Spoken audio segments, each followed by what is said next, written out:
لا تقنطوا من رحمة الله جل وعلا أبدا، ولا تفقدوا الأمل أبدا.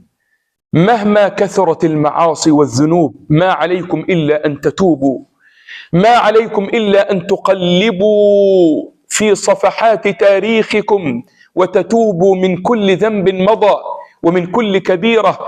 اعلم أنك إن تبت وحققت شروط التوبة بصدق، حققت شروط التوبة من ندم وإقلاع عن الذنب وعزم حقيقي على عدم العودة إلى الذنب، ورددت المظالم ورفعت عن نفسك المظالم ورددت الحقوق إلى أهلها، اعلم أنك إن تبت بهذه الشروط قبلك الله وآواك الله ورحمك الله وفتح الله لك سبل الخير وأعانك على التوبة ورزقك الترقي في الطاعة.